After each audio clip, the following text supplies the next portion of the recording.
Започнах още като малка. Майка ми ме записа на лека атлетика, когато бях втори клас. И тогава ми беше много трудно да бягам.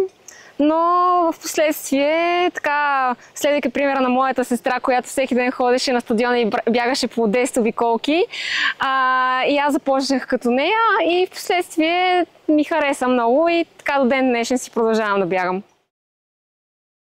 От Херо. Той ми каза, че трасето е много хубаво и подходящо за мен, тъй като аз обичам така бегаеми трасета, горски пътища, да не са много технични и определено ми допадна, защото трасето беше доста скоростно. Това, на което аз участвах, беше 20 км. Вземете ми я! Сега ще дойда. Добре! Това ще го изрежеш, нали?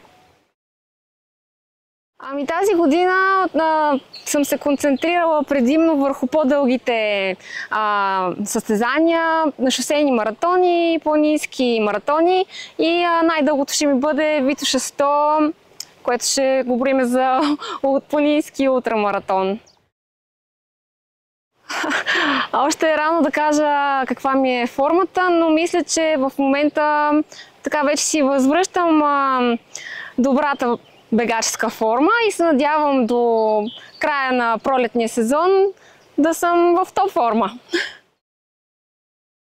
Да, спомням си, че на финала ме пресрещна един бегач, Ивайло Вълев, да ми помогне за последните километри, за последните метри всъщност, да ми покаже къде е финала и беше много приятно, защото реално приятел идва да ти подаде ръка.